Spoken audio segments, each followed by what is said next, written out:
Hey, I'm Ryan Reynolds. Recently, I asked Mint Mobile's legal team if big wireless companies are allowed to raise prices due to inflation. They said yes. And then when I asked if raising prices technically violates those onerous two-year contracts, they said, "What the f*** are you talking about, you insane Hollywood ass?" So to recap, we're cutting the price of Mint Unlimited from $30 a month to just $15 a month. Give it a try at mintmobile.com/switch. $45 upfront payment equivalent to $15 per month. New customers on first 3-month plan only. Taxes and fees extra. Speed slower above 40 gigabytes. See details. How much would Elon Musk pay for my dustbin? The rest of NSYNC still pissed off with Justin.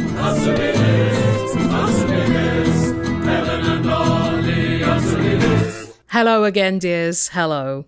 That 2 years went quickly. Hi. Hi. It's been amazing to hear from you again and hear what you've been up to in the intervening years since we last convened. Where some of you are like, oh, I used to be a zookeeper, but now I'm training to be emperor of the world. Yeah, there is a lot of that, isn't there? It's lovely. I used to work in Asda and now I'm an anthropologist doing a PhD. Lyndon from Huddersfield updated us. He now has a hummus shop called Hummusfield. Oh, my heart nearly exploded with joy when I read that. Good. Well done, Lyndon. I feel like Yorkshire craft hummus are three glorious words to see written down together. Oh, it's just like a kind of dream destination for you. It is. I'm actually going to Yorkshire for May half term. We haven't decided where yet. Well, obviously Huddersfield. Well, there's been a lot of, Happy Valley tourism recently, hasn't there? So we've been thinking we might go to the murdery bits, the murdery arty bits. But yeah. I might make it down to Huddersfield. If I do, Lyndon, I will be in touch. I expect a free pot of chickpeas. Whoa, demanding things already. We've only been back a minute. We should say, actually, for those of you who haven't heard the trailer that came out before this is just a one-off special, so don't get too excited. We're not back, on a weekly or fortnightly or monthly basis. Get appropriately excited. Don't get unexcited. Get excited about the here and now. Exactly. And don't think about the future, because who knows what it will hold. It will not hold regular Answer Me This. My favourite tweet about that was from Peter, who said, I always thought that rather than cancelling the show, you should just keep extending the interval between episodes each time. It would have been amazing to hear you announcing it was a now decadely podcast. Yeah, I'm into it. This rate, biannual, we could probably safely assume that that's possible. I mean, what would be great, actually, is if we could do what Benny and Bjorn have done and just create Answer Me This Voyage in a hangar in East London. And you could just go and see us performing as holograms with some AI-powered question answering abilities behind the scenes. I'm already a hologram. The most popular question that was asked is one that I feel the answer would be the same for in about 5 or 10 years' time, which is, where is Dave from Smethwick? If he's not in Smethwick, then we do not know. But we haven't heard from him for, a decade? Yeah. People care about him more than they care about us, which... That's fair. Yeah, so we can't answer that most commonly asked question, but these are some questions we are going to answer. The first one is from Lauren, who says, I am relatively new to the UK, having grown up in South Africa. I lived in Canada until very recently. Needless to say, I'm still figuring out British shopping. To me, South African and Canadian shops are not that different to their British equivalents. I'm curious what happens next. 2 weeks ago, says Lauren, I tried to order a bunch of bananas through an online grocery delivery. When it arrived, I was somewhat bemused to receive only a single banana. Not deterred, this week, when placing my order, I diligently updated the quantity to 5, and lo and behold, I received 5 bunches of bananas. 5 bunches is too many. Agree. So, Ollie, answer me this. How does one order only 1 bunch of bananas online? And the short shelf life here is the crucial issue, I feel. If you accidentally were delivered 5 packets of dried banana, for example, that would be irritating, but not insurmountable. 5 bags of onions, just put them in a dark cupboard and they'll sit there for weeks. Might even grow their own. Oh, little children. To answer the question directly, obviously it depends which online supermarket you're using, and Lauren has not supplied us with a brand. So I looked first at Ocado, and I must say there, it is very clear in both pictures and words that you are getting a bunch of bananas. And it says very clearly how many are in the bunch, 5 per pack, 6 per pack. You actually can't order a single banana from Ocado. What if that is the one and the packers went wrong? It may have been a charity banana. Do you know, it may have been like, sorry, we've run out of bananas. You know when they substitute stuff? Oh, yeah. But just toss her in a banana. Let her have a banana. She wanted a bunch of bananas, but we've just got one. But just give her that, be kind. We won't charge her for it. That's possible. But On Tesco, Britain's most popular supermarket, loose bananas are listed as bananas loose. Bananas gone wild. and they cost 16 pence each. So for me, that's the clue really, Lauren. If it's under 20 pence, then you're talking about a loose banana. If it's over £1, then it's obviously a bunch. I guess where the issue may be is when the price falls between those two stools. Because if you're looking at 60p, is that a good value bunch of bananas or is it an expensive single banana? I guess just be really diligent about it, Lauren, and read the small print. Yes, I suppose 2 orders is not enough orders to get a proper trend noted mathematically. Now I feel it is unfortunate that this show is only coming out every several years because otherwise Lauren could update us what happens on her next couple of shops and then we would get a clearer picture as to how this banana system is. Well, I wonder if, to be fair, maybe the loose word isn't applied in Canada or South Africa. Because as recently as last month, a commenter on the Tesco website has clarified in a comment for other users on the Loose Bananas page, quote, loose means when you choose one, you get one banana, smiley face. So picture shows a bunch, ensure you change to the number needed. So there obviously is confusion for some international users there. Wait, I'm just going to look up on a Canadian grocery delivery system what their banana vocabulary is. What is a loose banana called? Yeah. We should say at this point, I mean, this is the weirdest way to segue into this fact, but you're in Canada now. I'm still in Hertfordshire. Yeah, this is a way to say that we recently moved to Canada. Okay, organic bananas, 6 bananas. It says on spuds.ca. See, that's clear, isn't it?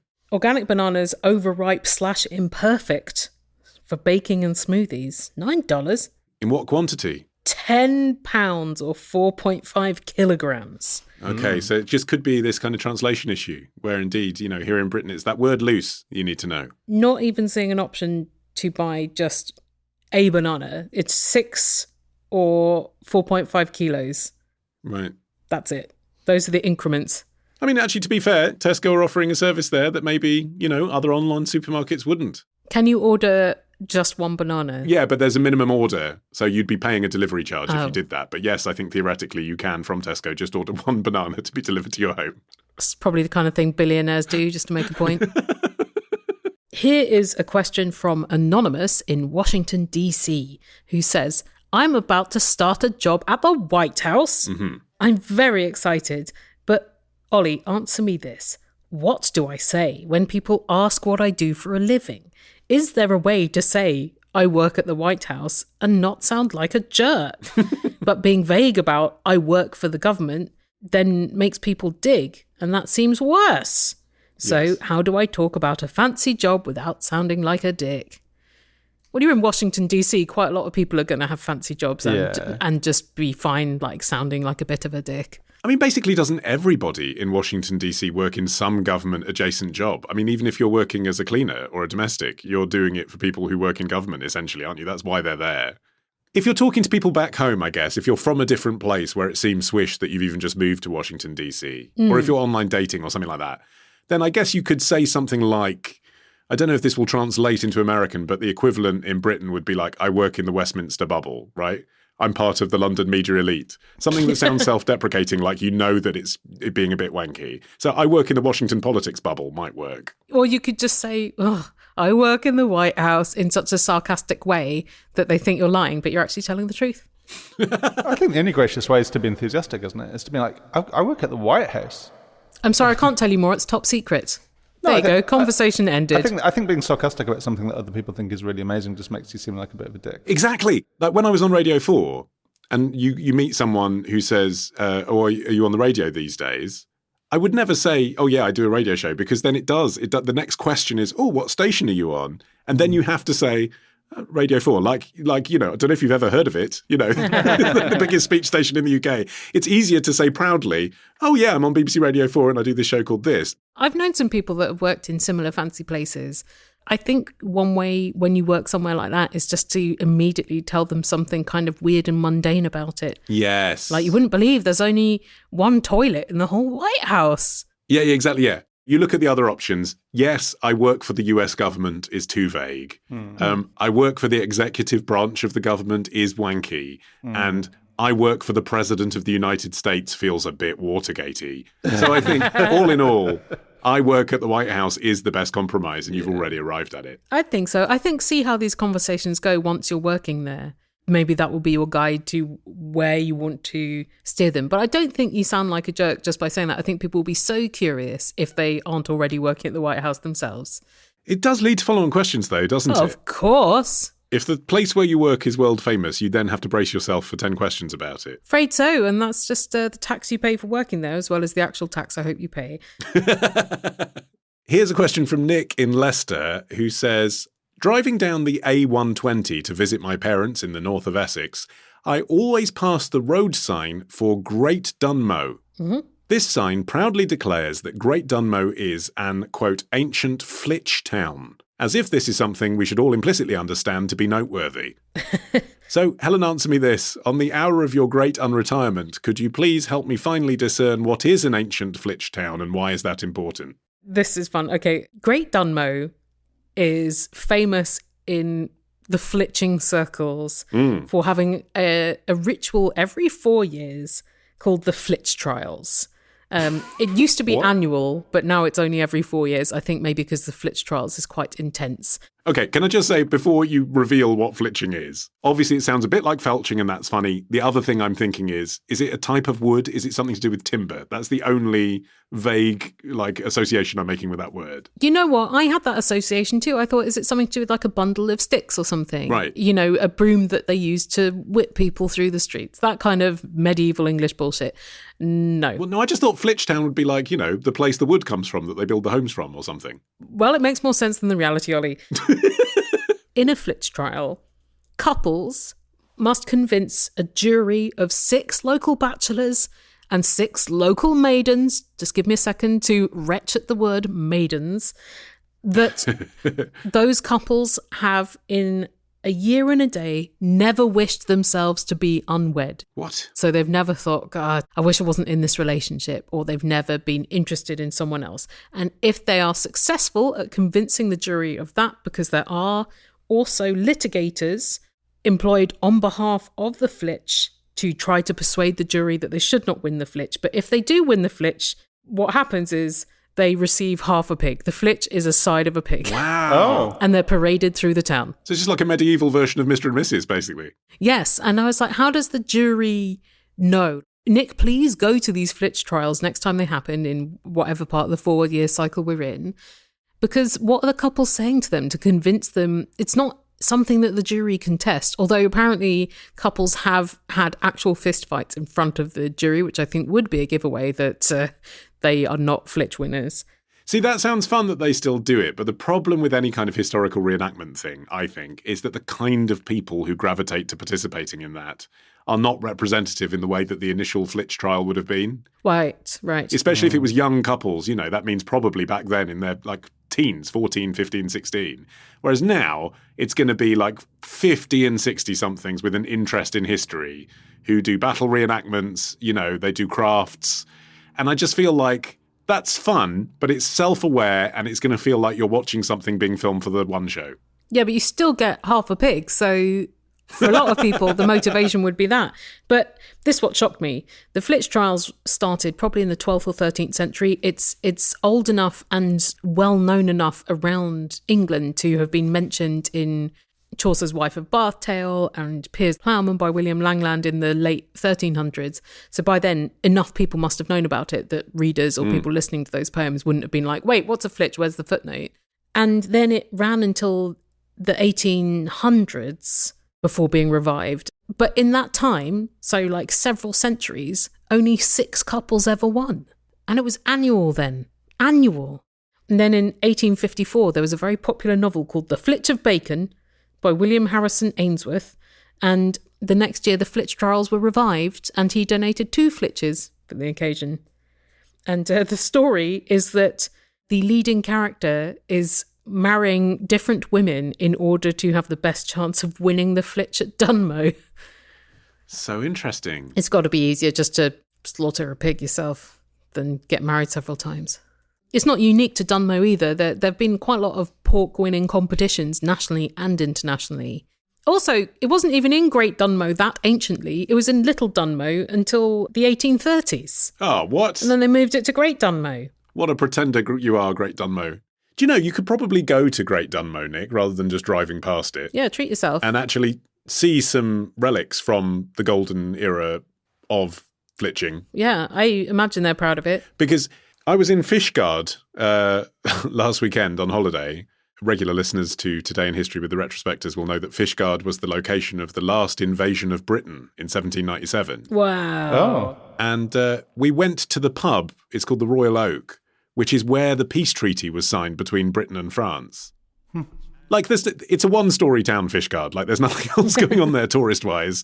Like, everything is named after the woman who saw off the French as they came over. Like, you can buy a beer and her name on it. And, you know, there's a tapestry that's supposed to be like a homage to the Bayeux tapestry that they've done in the local library, and you can see that. Nice. But despite the fact that the history is known and locals talk to you about it, nonetheless, when we went to the pub, it's just a normal pub. Like, we just had, you know, fish and chips, and there was Welsh rugby playing on the screens in the background. And yet, at the back of the conservatory, at the back of the room where the sort of overflow seating was, with some condiments on it, was the table where they signed the treaty in 1797. Whoa. And it was just, everyone was just ignoring it.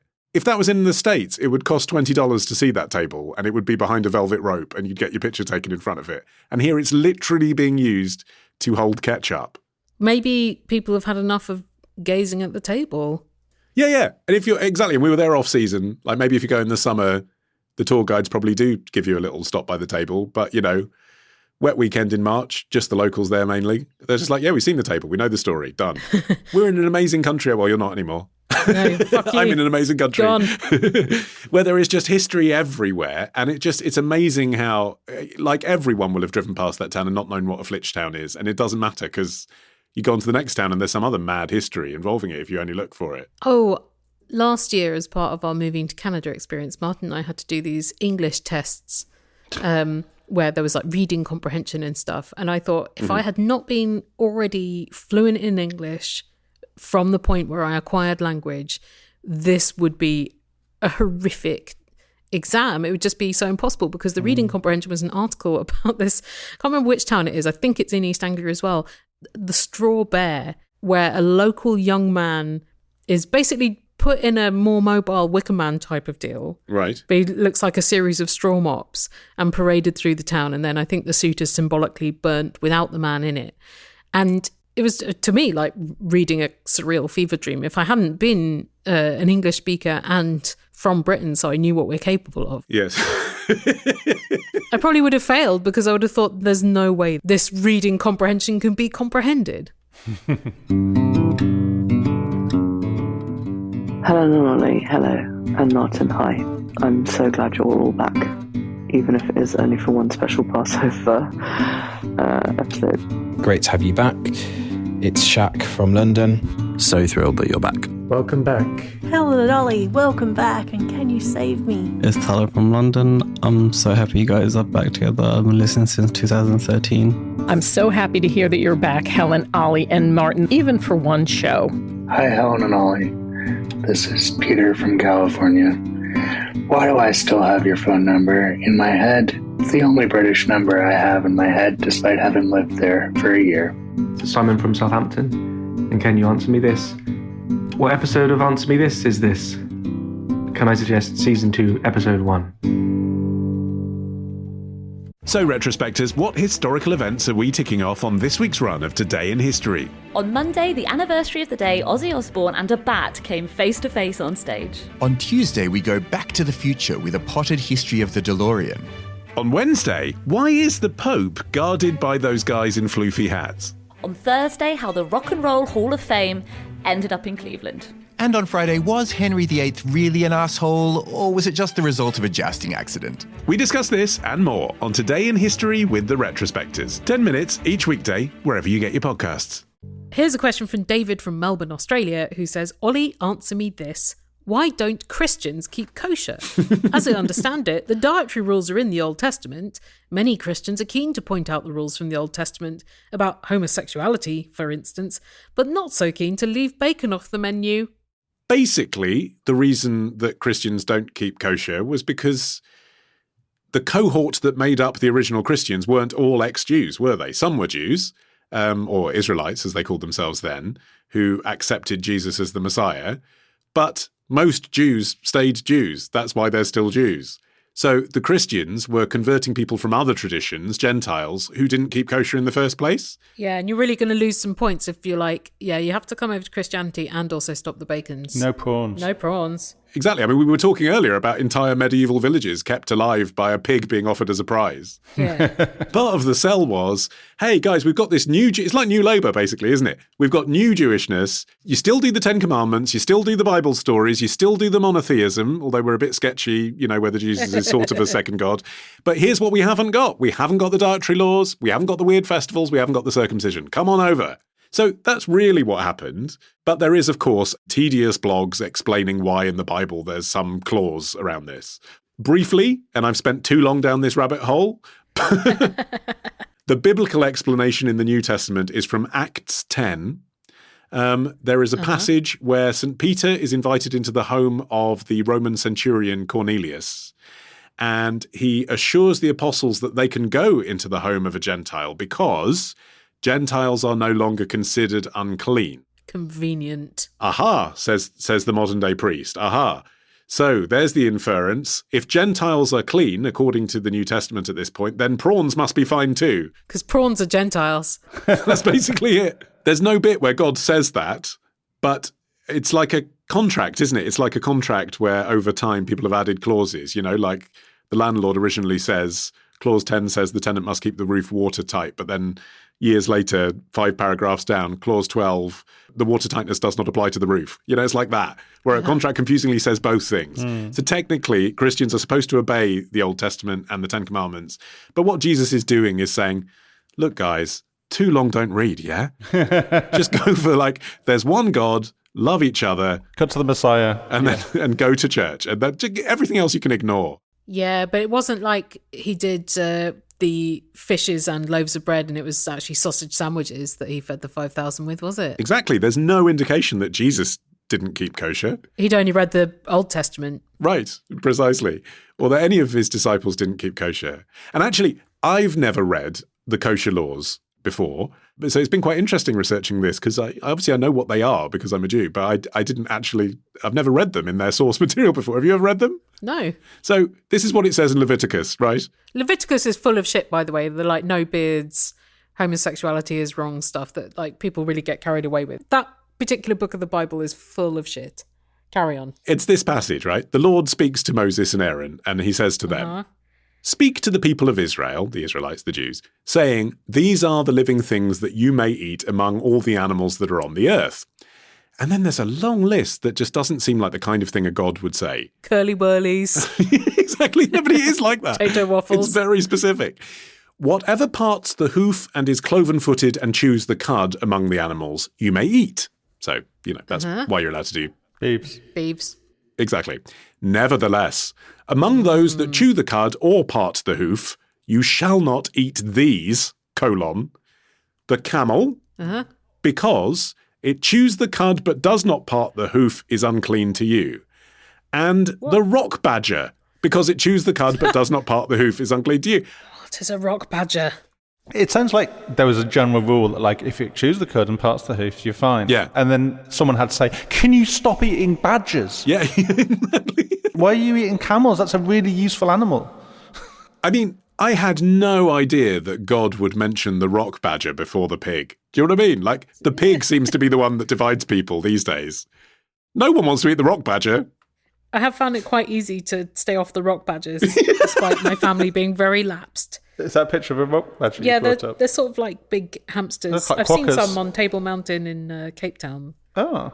They're also called dussies. They've got lots of names. And then it goes on, don't touch the carcasses of pigs. Well, someone's got to move them out the way after the flitching. The Gentiles. You can eat everything in the water that has fins and scales, but not the stuff that doesn't. It's basically, exactly as you expect, with a common sense interpretation of why all these things, like circumcision are in the Bible. It's hygiene at a time when people lived in a desert, isn't it? Don't eat rotting fish. Don't touch a pig's carcass. That's basically what God's saying here. Don't eat 3-week-old seafood. Don't do things that might hurt you. Yeah. but not necessarily relevant now. But again, it's the detail of the list. I knew that, you can't eat prawns, but it's like, here's the list of birds, detestable birds, right? The list of detestable birds. The eagle, the bearded vulture, the black vulture, the kite, the falcon of any kind, every raven of any kind, the ostrich, South African delicacy, isn't it? One of my Jewish cousins was an ostrich farmer. Betraying God's instructions explicitly. The nighthawk, the seagull, the hawk of any kind. These are mainly birds of prey. Who are these people who are like, oh, you know what? I could eat a chicken, but I'm going to go after like an eagle owl because it's a bit more of a challenge. Same amount of meat, but comes with injuries. The little owl, the cormorant, the short-eared owl, the barn owl, the tawny owl, the carrion vulture. I mean, fair enough. So there are owls you can eat. Was Leviticus paid by the word? And he was just like, what can I think of that I wouldn't eat anyway? Pop it down. Here's a question from Robin from Chinnor in Oxfordshire, who says, I am lucky enough to live near a kebab van that has won Kebab Van of the Year on multiple occasions, most recently in 2022. Ataley's Kebab Van in Tame, Oxfordshire, in case you're ever in the area. My partner and I often treat ourselves at the weekend after a tough week at work, and it never disappoints. But they close at 11 p.m. I don't know what the nightlife is like in Tame. It's tame. But in my life, I've tended to visit kebab vans only between the hours of about 11 p.m. and 2 a.m., I'd say. I suppose you've got to plan ahead if you want to go to this multiple award-winning kebab van. It's not just an incidental food stop on your drunken way home. Right. It is the focus of your evening. It's a destination in and of itself, yeah. Robin says, while their wares seem worthy of this accolade, Ollie, answer me this. Is this just some bullshit award? And there are multiple others like it in the UK, perhaps even making it up and awarding it to themselves. Wow, that's quite an allegation, isn't it? Or is there some form of kebab guild all kebab van owners have to be part of, and they're truly considered one of the best kebab vans in the country? If so, what kinds of things do the judges look for? Right, okay. Well, the awards that they won Kebab Van of the Year at was the British Kebab Awards. The big one. It is the big one. I mean, I think to address your very concerns, the organisers have gone out of their way to get some celebrity endorsements on their website so that you can see, that this has some prestige. And I don't know, when I was thinking, like, who would you get to endorse the British Kebab Awards? I was thinking maybe the Hairy Bikers, maybe Stavros Flatley. No, Rishi Sunak. What? Prime Minister at the time of recording. Famously down-to-earth Rishi Sunak. Who says on the website of the British Kebab Awards, I am delighted to extend my best wishes for the 11th British Kebab Awards.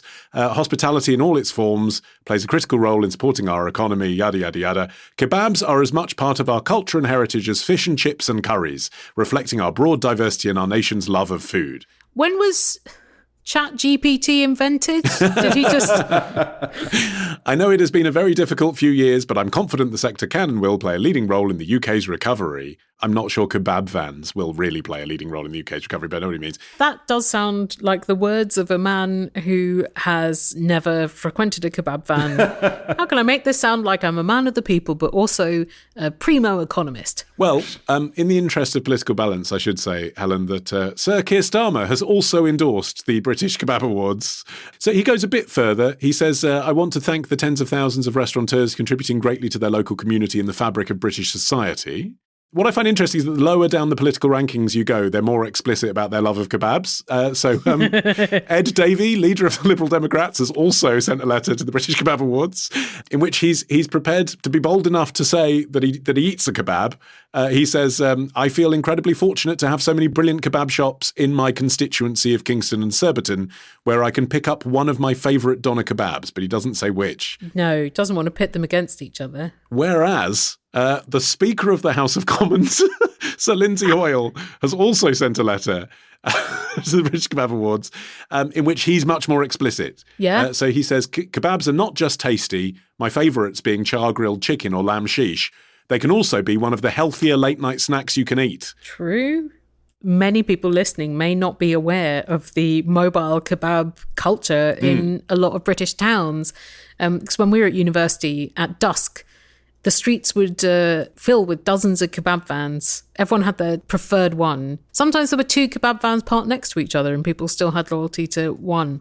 I mean, it's a particularly Oxford thing that, because a lot of students in Oxford live in rooms without kitchens. Yeah. Because it's based on the idea that you go to the posh formal dinner every night, but people don't want to feel like they're at Hogwarts every night. You know, you might want to do that 2 or 3 times a week. Well, also, a lot of that food is dreadful. And fast food, as Mr. Speaker says, is unhealthier generally, isn't it? Like, you can't go to McDonald's or KFC every night either. So, like, a kebab van, you don't have to have chips. You can have char-grilled chicken, and that feels relatively healthy for fast food and not posh. So I was thinking, because this question comes from Oxfordshire, whether the trend within the city of Oxford had spilled out throughout the county. I think so, yeah. Creating excellence in Tame. The judging panel this year, to answer the question about how it's judged, included James O'Brien, Adil Ray and Nadeem Zahawi. Seems like a pretty classy awards. I wonder how many kebabs they had to eat. So the way it works is the members of the public nominate kebab shops. So there are actually 5,000 on the long list. Now, there's no way that Adil Ray went around eating 5,000 kebabs. Topped out at like 3,000. The shortlist was 153 based on public votes. So I think from the shortlist, and bear in mind you've got like 20 categories, so it's probably an average of 7 kebabs to eat in each category. That's manageable, isn't it? If you've got 2 months to judge, if you've got a celebrity kebab judge, I guess they've only got to go to like 5 kebab joints across 2 evenings. That's a fun evening, isn't it? It's nice to have a project, for sure. I wonder if there's a point at which a restaurant is too posh to enter this. No, I don't think so. I think, if anything, the British Kebab Awards would like the fact of having some blue chip entries, right? Well, if the chips are blue, there's something wrong. Hello, this is Joe from Seattle. Over the years, you answered at least a couple questions I had that were at least vaguely dating related. And I figured I'd give you a report back after all these years. Yeah, I'm single. This is Will from Durban, South Africa. Helen and Ollie, answer me this. How do circumcisions work for babies? And is it true that some foreskins are used for like stem cell face creams? Helen and Ollie, this is Alyssa in Hawaii, and I have been homesick for days. I need some help. I keep finding bees in my bedroom. They're not appearing anywhere else in my house. Where are they coming from? It's not time. It's not time for the bees. Helen and Ollie, answer me this. I'm 42 years old and I make fountain pens for a living. And ballpoints. Is this something I can expect to do until Social Security kicks in? Or should I try to find a real job? Here's a question from Madeline from Ely in Cambridgeshire who says, the first novel that I truly loved as a preteen was Danielle Steel's The Ghost. So, on a whim, I downloaded it for my Kindle recently. Although the characters are very oversimplified to my 34-year-old brain, it still holds a lot of charm for me to this day, just without the magical sheen of being 11 years old. I'm really glad that it held up, though. A lot of things don't. Yeah, they don't. When you have to do bedtime stories for kids and you think, I know what I'll do, I'll revisit this book that I loved when I was 7. So many of them. I'm looking at you, Oscar and the Ice Pick by Judy Corballis. You read it and you think, oh, why did I love this so hard? It's just disappointing.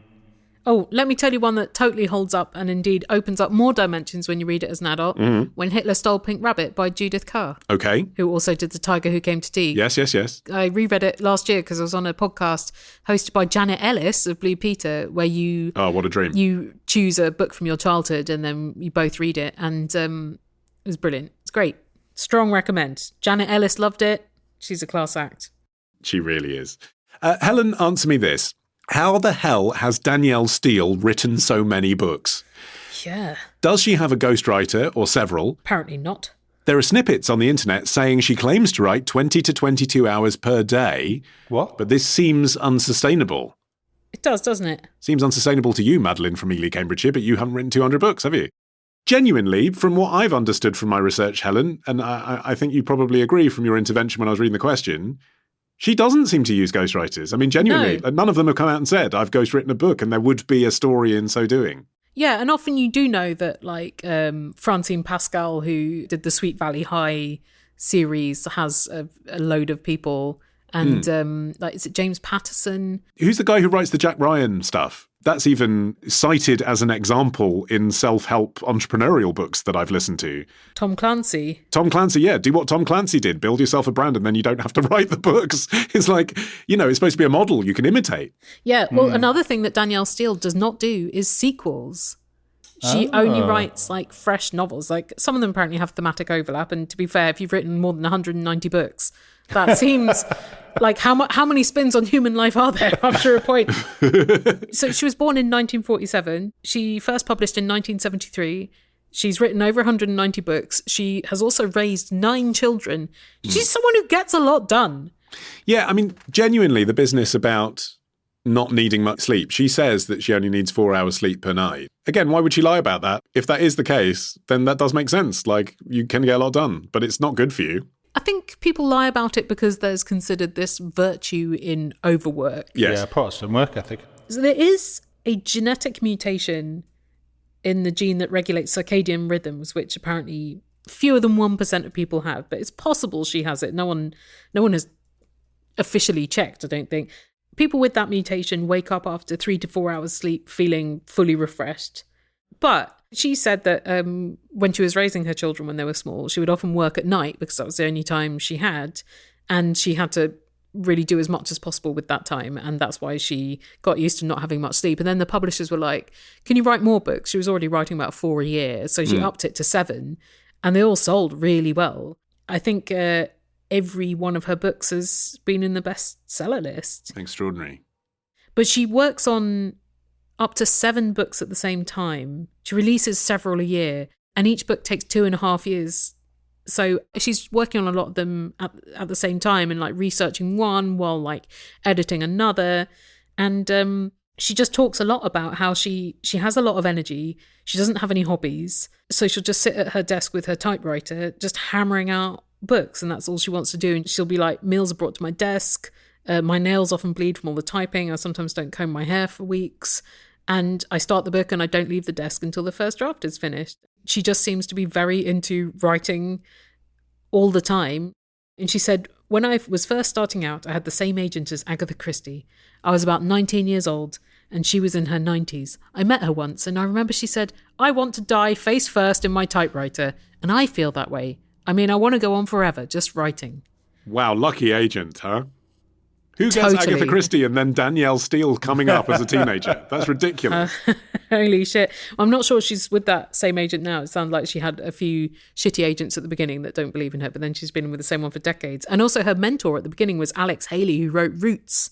And he used to call her at 3 a.m, asking her if she was working.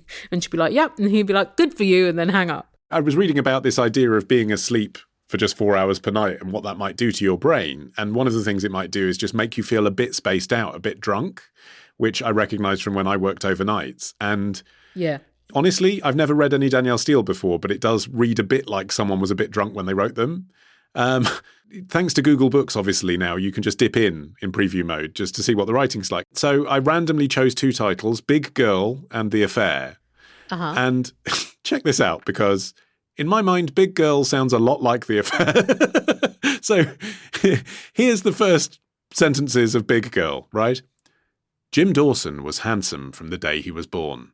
He was an only child, tall for his age, had a perfect physique, and was an exceptional athlete as he grew older, and the hub of his parents' world. I mean, for me, the use of the word hub there is already a bit weird. But also, like, this doesn't feel that compelling. It sounds like a round robin to me, but it's easy to read. They were both in their 40s when he was born, and he was a blessing and surprise after years of trying to have a child. They'd given up hope. It's very detached, isn't it? And then their perfect baby boy appeared. His mother looked at him adoringly as she held him in her arms. His father loved to play ball with him, right? Okay, he was the star of the Little League team. That's the opening sentences of Big Girl. Here's the opening of The Affair. Heads always turned when Rose McCarthy walked into a room. Yeah, hotties only in Danielle Steele's books. Described in this third-party detached way. Nearly 6 feet tall, she was ramrod straight and impeccably put together with faultless style, long graceful legs and her snow-white hair cut into a chin-length, rounded cap. Her piercing blue eyes miss nothing. Yeah, but to be fair, you've only read 2 of the 190 books. There could be plenty where it's like Sharon Jones was a bit scruffy. She was 5'5", and there was egg down her old jumper that got misshapen over too many washes. Her parents said Sharon was always a bit of a disappointment, never lived up to her potential. I think you could consider this more like a soap opera almost, just this amount of content, because like people are down on soap operas too, but producing an episode of fictional television every day is so hard. Yes. And she's producing about that same amount of story per year. And I guess it's like if readers are reading all of them, I don't know how many Danielle Steel completists there are, but if you want to enter that world, then you want to enter it a lot, and probably what you do want is some kind of familiarity rather than her suddenly only writing in iambic pentameter or whatever. She's on Instagram now, isn't she? And she has some boss outfits. Oh, I bloody bet. Gold trim jumpsuits. She reminds me a bit of my grandma, actually, who wears gold trim New Balance sneakers like a hip hopper. Good for her. I want to see a bit of that senior glam. It is glam. And she's got, surprisingly to me, because you tipped me off to her desk. Yes. Do yourself a favour, people, and look up her desk online. It's great. Maybe I won't even say what her desk is because it's just worth you looking. But behind the amazing desk, I don't know if you noticed, she's got a framed Mickey Mouse Everything's Fucked poster, which I wasn't expecting from Danielle Steel. I don't know if you've ever helped your mum build a website. It is the kind of torment from which there is no respite. If she asks, what's a widget again? I will kill her with a rusty spike, or a brick, or a spade, or a chainsaw. But Squarespace is so easy, even your mum can use it. She can drag and drop and cut and paste, that's all there is to it. So Helen, put that spike down, I beg you, for Christ's sake, don't do it! Sorry, Mum. Thanks very much to Squarespace for sponsoring this surprise reappearance of Answer Me This. And most episodes that we've put out for the last decade. Squarespace truly are patrons of the arts, but that's not why you should use them. You should use Squarespace because they make it super easy for you to create a delightful website that plays nicely on tablet, smartphone, desktop, wherever you want. Oh, and do not underestimate the fact that it does automatically sort things out for tablet and smartphone, not just desktop. I don't underestimate that. I was trying to pay my mobile phone bill the other day. So a telecommunications company's website does not work on mobile. Right. Half the page is cut off. Yeah. Squarespace would never. Squarespace knows how to do it. And they have other cool features as well, which mean that for the price of your Squarespace website, you get stuff that otherwise you'd be paying other companies to do. So like they have member areas, for example. Yes. Which means you can sell access to gated content. You know, if you want to do a video or an online course or a newsletter. Premium content. Premium, yes. They offer an integrated version of that. Again, saves you time having to go to different providers for that kind of service. And also if you want to do mail outs, you can do that through Squarespace, and also the prices are significantly cheaper than the rivals providing that service. They connect your social media accounts as well, which obviously is a basic thing, but it's actually a real lifesaver if, like me, you build a website and then you just can't be asked to update it.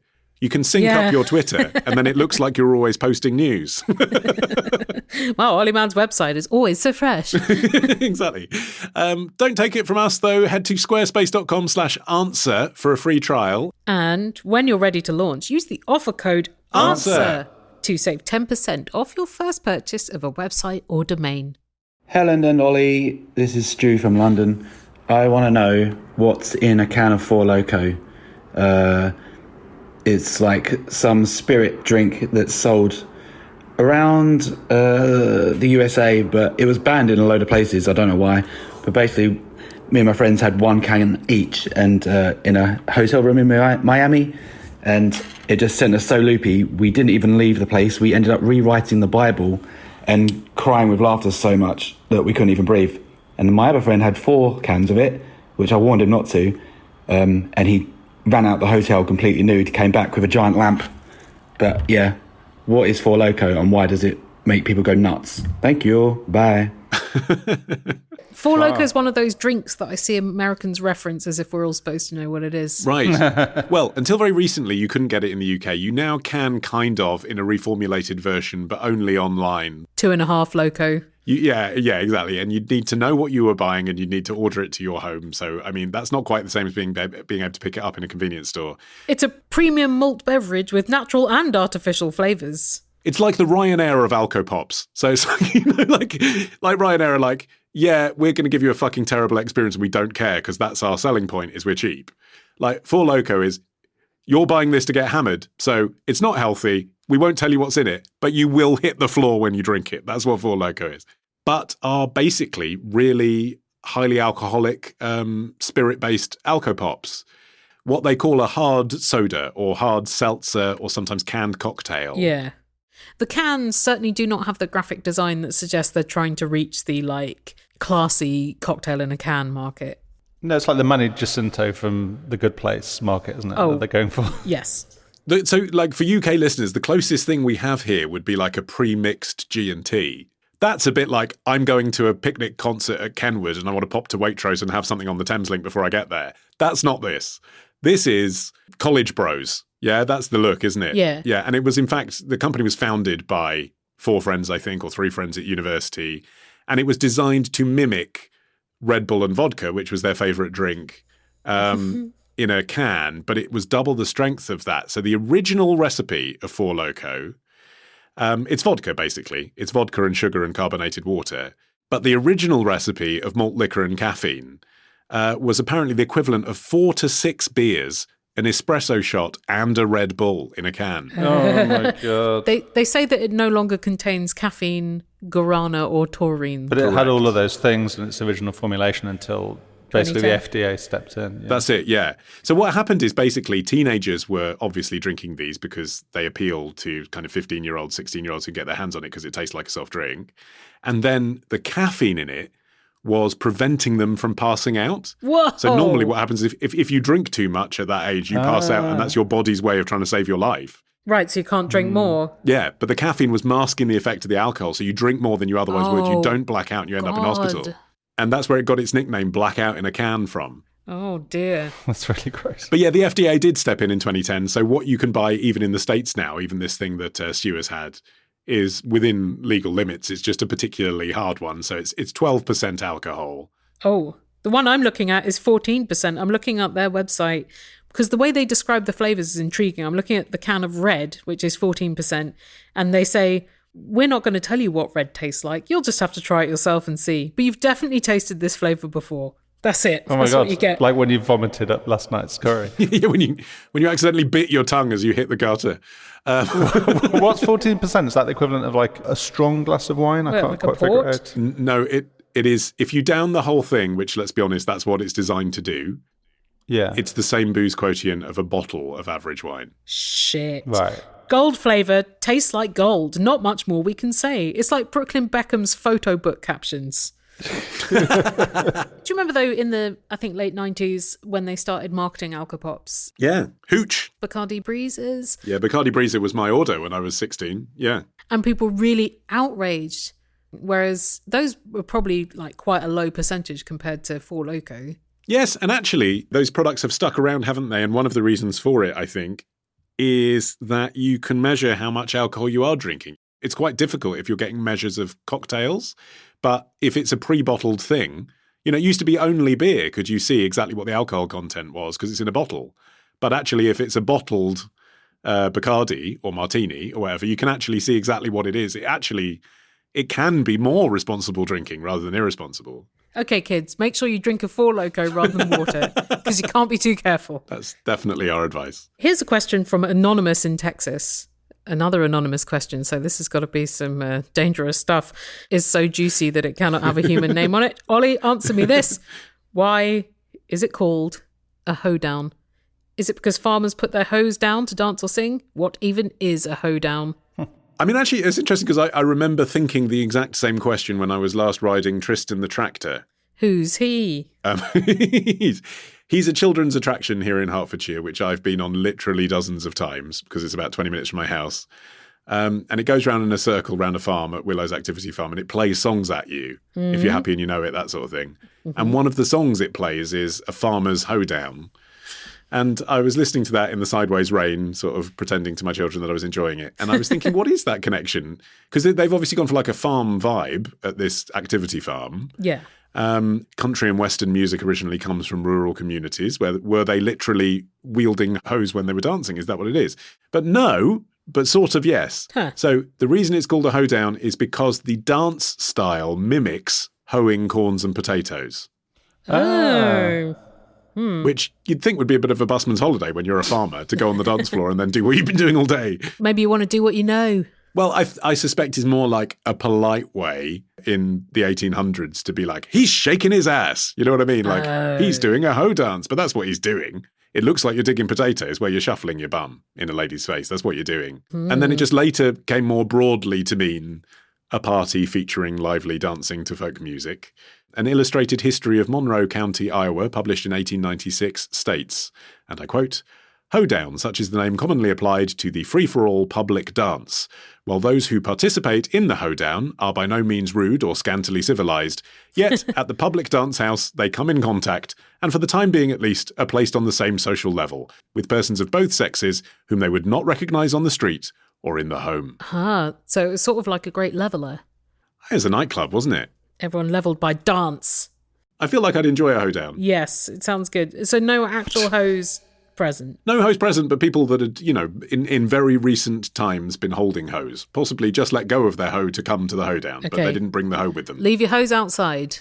Put your hose down to come to the hoedown. Helen and Ollie, answer me this. Why is it when people speak over a tannoy in a supermarket or an airplane, they have to speak with this cadence? Thank you. I have a cat named The Other, and numerous people have asserted recently that The Other is a genuinely bad name for a cat, or maybe for anything. So, Helen and Ollie, answer me this. Is The Other a bad name for a cat? If so, I will rename this cat Gowron. This is Miriam and her son in Edinburgh. Yes, because I'm Edward. How was a big kid made? You know why a big kid can brush their teeth on themselves? Oh, Helen. Thank you. Yes. Thank you.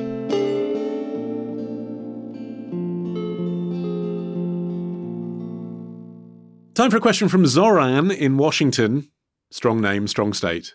They say, last year, around this time, I lost my father. Very sorry to hear that. During my bereavement leave from work, one of the managers threw out all the plants I had cultivated and grown into the trash. She then lied to my face about it when I asked her why. They're not saying why they suspect that she did it, so I don't know what the lie was. But anyway. Insult upon insult. And faced no consequences for her actions. Zoran continues.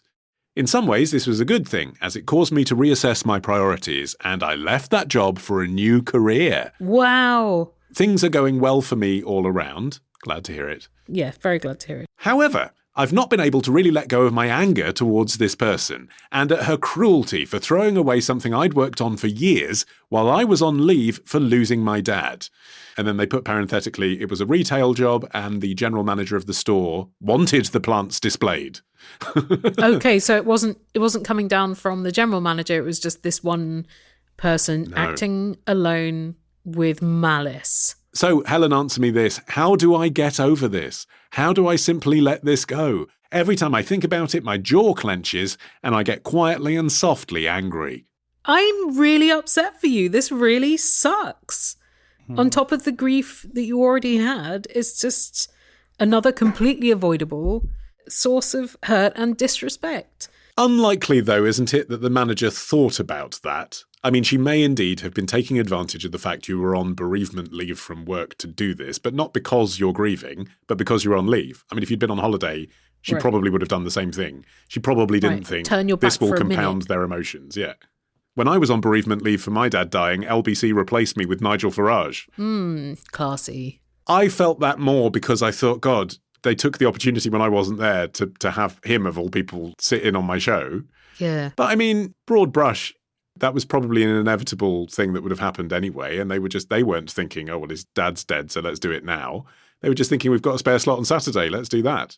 Do you think the grief at the plants that Zoran is feeling is just wrapped up in the grief at losing a parent, and that's why it feels more intense than maybe grief at just plants would be on its own? Yes. I'd put that back to you because we should share with the listeners that since we last recorded, sadly, your father's passed away as well. Yeah, no, I mean, it was less sad than the couple of years preceding his death. His death was actually not sad. It was quite lovely. But what emotions do I have that are wrapped up with... Well, that's why I want to put it back on you, because I feel like I can identify those things from 2016 when it happened to me. Yeah. But I don't know whether you were in the midst of it. You can't identify it, but I'm prepared to bet that right now you are getting angry about stuff that previously you wouldn't have, or you are feeling things more deeply, and it is a kind of channeling of emotion. That happens. Yeah, well, there was a really shitty week a few months before he died, and it was a week that ended with me and my brother Rick having to put my dad into a home and him really not wanting to go. It was just a temporary one that time. But it made everything else that happened in that week. There was some like awful audio industry stuff that I was like tangled with. Yeah, 2 different kinds of awful audio industry stuff that made me really angry. And then I was like, oh, good. And then on Friday, I get to go and put dad in a home. So it was just a real lump of shit that week. Zoran may be still grieving for their father. They may be feeling that grief for the rest of their life. And if the plant grief is connected to that because of the confluence of events, then that might last longer. But on the other hand, like just shit that people do that doesn't make sense does stick with you for a really long time. It is a weird thing to do as well, because plants are living things. I think it's quite hard to just throw them away unless they're dead, because usually you like pass them on to someone else who might enjoy them or give people cuttings and stuff. It just seems very unmotivated. Who's angry about plants in the first place? Plants are a weird thing to be angry about. It's not a divisive collection like sex toys or trolls, you know? It's just a thing that lives and breathes and makes people happy, and she's angry at that. So something else is going on in her head, but it's probably nothing to do with your bereavement. Maybe there were a load of Audrey 2s.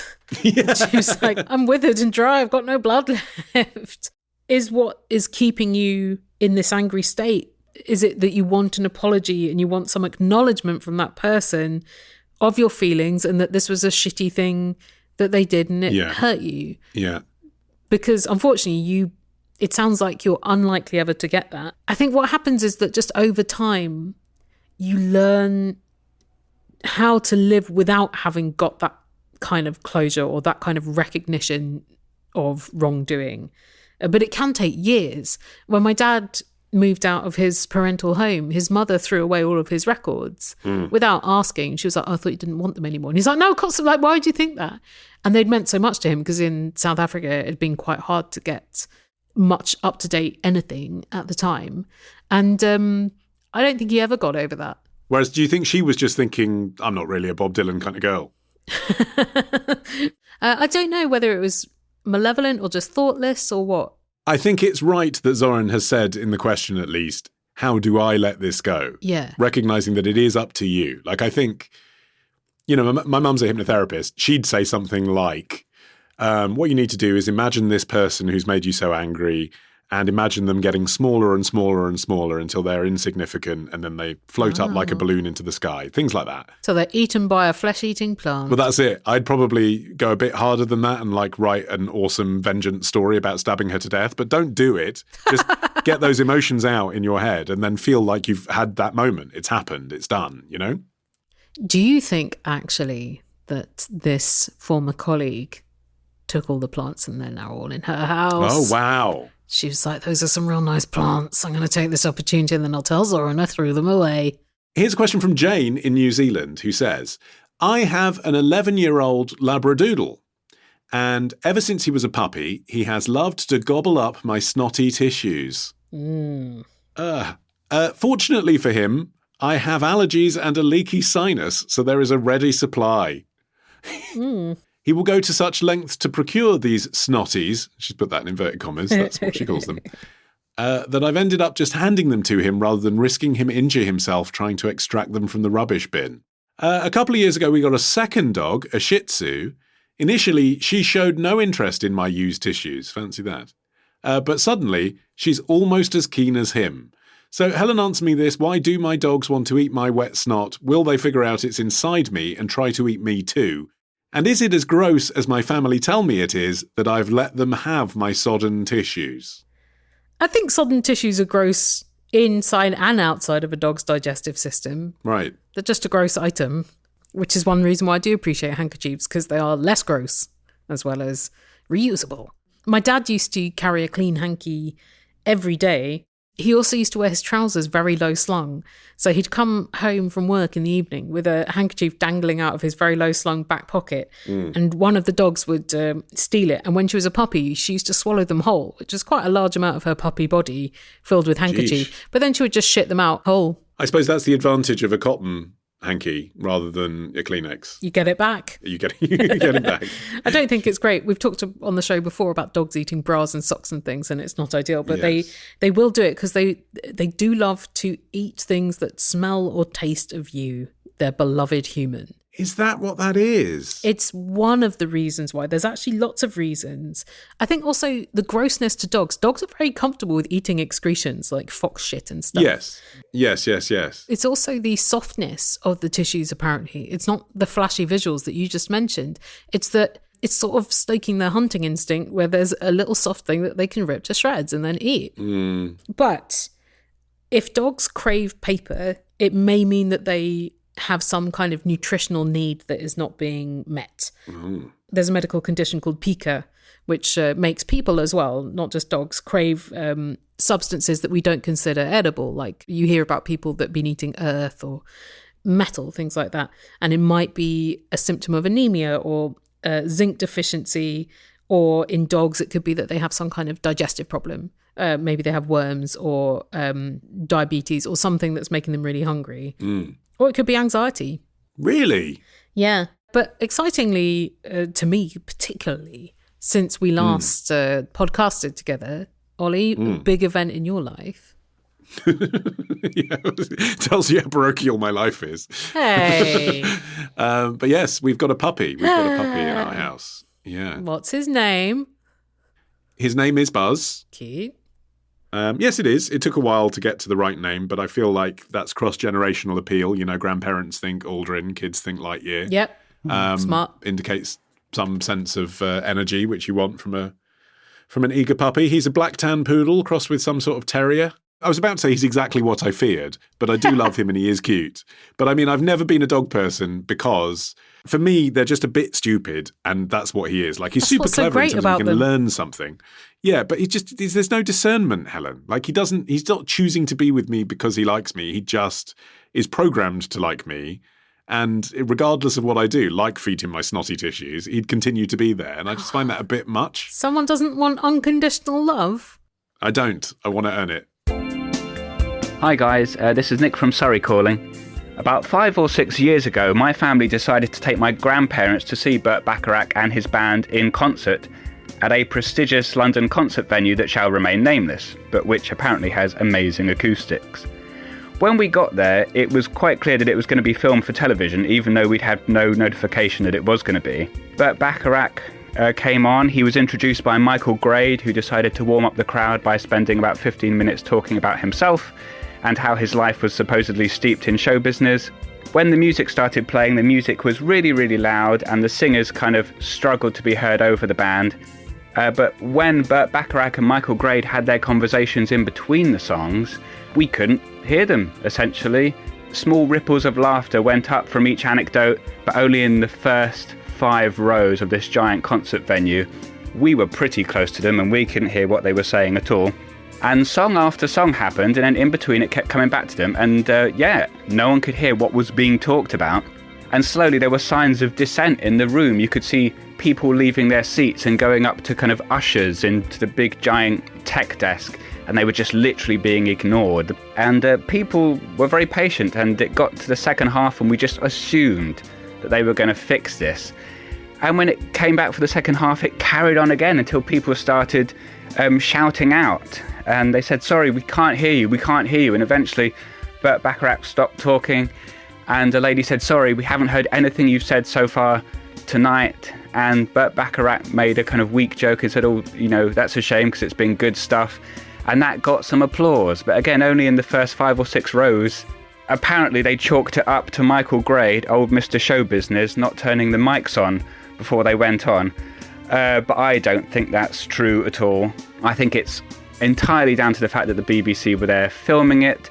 When this show finally turned up on iPlayer, none of the dissent, the people kind of leaving their seats, the shouting out, the general faces of audience members looking fucked off, none of that made the edit, funnily enough.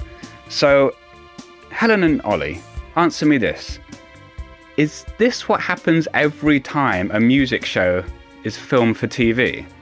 Because it was fucking awful. Now, if we know anything about You Answer Me This, listeners, it is that you like fact-based entertainment and you like it for free. So, Yeah. how does a free month of unlimited access to educational platform Wondrium sound? Doesn't sound shit to me. Sounds wonderful. So there are over 8,000 hours of entertaining but also educational things. I mean, these are genuine, these are like academics and professors teaching you about stuff they know. I just noticed that they have a 29-minute thing about treating your poisoned pet, which I thought might be useful given the dog tissue ingestion chat. How to keep your pet safe from certain foods, plants, common household items that can be dangerous. That would be useful. Yes, so I recommend that because, as we said, you get to watch Wondrium for free thanks to our magnificent offer. And then when you're there, you can be like, well, I've now know how to stop my dog from ingesting poisons around the home. Maybe I'll go and watch Wondrium's new series about black inventors, which I've been watching. There's only 2 episodes so far, so I hope they're going to add more. One is about Madame C.J. Walker, who was the first female self-made millionaire, apparently, but she basically kind of founded modern black hair care as companies. And like even now at Sephora, there are products named after her, the Madame range. And you can listen on the move as well, by the way. So it is a video site, but if you're more of a podcast type person, you can download the episodes and then listen in the app as a podcast. So whilst you're multitasking, walking the dog, whatever, you can learn, like I did, the everyday guide to wine, so I don't feel like a fool in the supermarket. Learn about what you love and love learning about it with Wondrium. Do what we did. Sign up for Wondrium now. They are offering you a free month of unlimited access. Yes, so go to wondrium.com/answer. That's wondrium.com/answer. Here's a question that I feel is very much in the vein of a classic Answer Me This question. It's from Brandon, who says, answer me this, Ollie. Can you check your own semen for sperm with a home microscope? What, now, whilst I'm on the air? Brandon says, I have 5 children, which is many children, and so about 2 years ago I had a vasectomy, which as a whole is fantastic, but occasionally my wife will worry that it has healed and she is pregnant again. That can happen. I don't think it's too common, but it can happen. It's pretty rare. We'll get on to that. We bought our oldest child a pretty good microscope up to 1,000 times one Christmas, and it usually sits unused. I mean, to be fair, most microscopes usually sit unused, including in labs. The other day we were worried and decided to see if we could see anything. I rather enjoyed the experience as it involved collecting a sample and then smearing it on my child's Christmas present. Yeah, exactly. But we weren't able to see anything in particular on the microscope. I would love for us to figure out how to check it at home for both the peace of mind and the frequency of testing. Do we need special dyes or slides or something? First up, let me just question the nature of your need in the first place. Because, as you were saying, Helen, that this sort of phantom healing vasectomy, I mean, this is from the NHS website, right? In most cases, vasectomy is more than 99% effective. Out of 2,000 men who are sterilised, 1 will get a woman pregnant during the rest of his lifetime. Male sterilisation is considered permanent. Once it's done, you don't have to think about contraception again. So, you've got a 1 in 2,000 chance of being that man. So, odds are low. If you really want belt and braces, there's a simpler solution than just jizzing into your child's toy. And that's barrier contraception. Like, you can carry on using a condom and then the risk is 0. But I guess if you're the kind of person who wanted a vasectomy in the first place, maybe you didn't want to use a condom and that's why you had one. Or a copper IUD. They're 99% effective. You can leave them in for 10 years. Right. Peace of mind. Okay. But on the question of whether you can do this, ick factor aside, no, you don't need special slides. Although obviously for hygiene, you may want a special semen slide to be put aside. What you do need to do is wait 5 minutes for the semen to liquefy before you put it on the slide. So it might be that you didn't do that, and then, that was a false result that you were looking at. Oh, so you don't deliver it directly onto the slide? Don't deliver it directly onto the slide. Wait 5 minutes. And then you want a droplet, basically. But as far as it goes, yes, you can view sperm at 400 times magnification. Wow. So Martin, why are you looking at microscopes on your computer? Well, I was Googling it, and if you go to Microscope World, they advertise a basic semen microscope. Yes. And there's an intermediate sperm microscope and an advanced semen microscope, all at different levels of magnification. The advanced one, if you fancy the splurge. Yes, it's about 200 quid, isn't it? You can get a biological microscope, which is what they have in school science classrooms. So actually, if you are someone who needs to investigate your sperm because you're trying to conceive, for example, that would be the more traditional reason, like you actually want to see sperm there, then yes, you could order your own microscope that's of lower power even than your child's one. You don't need one as powerful as 1,000 times magnification. And yes, you could do this. Isn't part of the issue that if you're looking for no sperm and you see no sperm, you don't know whether that's because there aren't any sperm or because you haven't done the microscope right? I did learn through this research, though, that when you do the mandatory semen test in most countries, which is around 12 weeks after you have the snip so that the doctor can see whether it's worked, you need to have had 20 ejaculations since the vasectomy. Gosh. Oh. And the reason for that is to make sure there is no sperm remaining in your tubes. Right, so you're clearing it out. Seems like a lot. That is a very determined sperm that is still clinging on 19 ejaculations later, I felt. Yeah, but there's so many sperms in each ejaculation. There's more than 1 million. So I guess it does take some effort to get all of them to vacate the premises. Also, presumably, if you see like 1 or 2 sperm, that's still probably not enough sperm for the impregnation to happen statistically. Oh, sure. But enough to make you buy your own jizz microscope, specially for the purpose, and carry on doing this obsessively. There's an alarm going off outside. I think maybe they heard us saying sperm too many sperm times. alarm. Now the Canadian police are coming. Shut down this vulgarity. I think about time. I think that is our happy climax. I don't think we're going to go anywhere after this. I know we usually sign off the episodes by inviting you to send us your questions, but we don't know whether or when we're coming back. Just stay alert forever. Stay subscribed forever, just in case. Yeah. I'll let you know. I mean, this has worked well, hasn't it? If we do an annual or biannual special like this, then we will probably do the same thing and release a trailer in advance. So stay subscribed to our feed. Also worth bearing in mind that on that feed, there are 200 episodes of Answer Me This that are still on there for free for you to enjoy. Yeah. That's a lot. And if you get through all of those, then there's 200 more at answermethisstore.com. And also at answermethisstore.com, our 6 themed specials. Home entertainment is only 3 years old, so in relative terms in our roof, that is recent and it's a cracker. That's a real treat. Do buy those because we still get the money and we like money. It's useful. It is useful. You know, those microscopes don't buy themselves. And there's no corporate overlords here. We're paid to do this by the adverts that you've heard and that. Yeah. So if you would like to contribute, answermethisstore.com. And please listen to our other work. If you've missed us, we're still available in Podland. We are. Yeah. I make the entertainment show about language, The Illusionist, and it's a rollicking good time, as well as got a lot of that information you like delivered in the entertainment style. Yes. So you can hear that at theillusionist.org and in the pod places. And also I do live streams and stuff for the Illusionist patrons, so you can get on board that if you want at patreon.com/illusionist. Oh, if you like listening to me and Martin on podcasts together, you could listen to the recent episode of The Illusionist that we did called The Box. Oh, yeah. Which is about Erwin Schrödinger of cat fame. What's Ollie Mann up to in the large catalogue of Ollie Mann work? Yeah, I suppose I'll just focus it down to the 2 that I'd most like you to check out. If you like Answer Me This because you like pub quiz type trivia, then do check out my daily show, Today in History with the Retrospectors. It's just 10 minutes a day. And every day on that show, we uncover a curious moment from that day in history. Yeah, you've got some brilliant topics. Thank you. Yeah, recently we've told the story of the only woman who was Queen of France and then Queen of England. We've done that moment that Jarvis Cocker invaded Michael Jackson's set at the Brit Awards and wiggled his ass. I can't believe that's history now. I know. It's proper old, though. Actually, if you like the history of brands, if that's another thing that you like here on Answer Me This, we've done the history of Bird's Eye frozen foods. We've done how Hitler created the Volkswagen Beetle. Oh, jeez. What a broad portfolio he had. It's a fun show. Find us wherever you get your podcasts. Just search Today in History with the Retrospectors. It has a bright orange logo. Please follow us. And then the other one is The Modern Man, which I've been making since 2015, so most of you probably do all know about that. MANN, it's a pun on my name. We test out trends submitted by our audience. We take a listener sex question each episode. There's over 100 episodes of that show to catch up on. Just search for The Modern Man, MANN. Martin.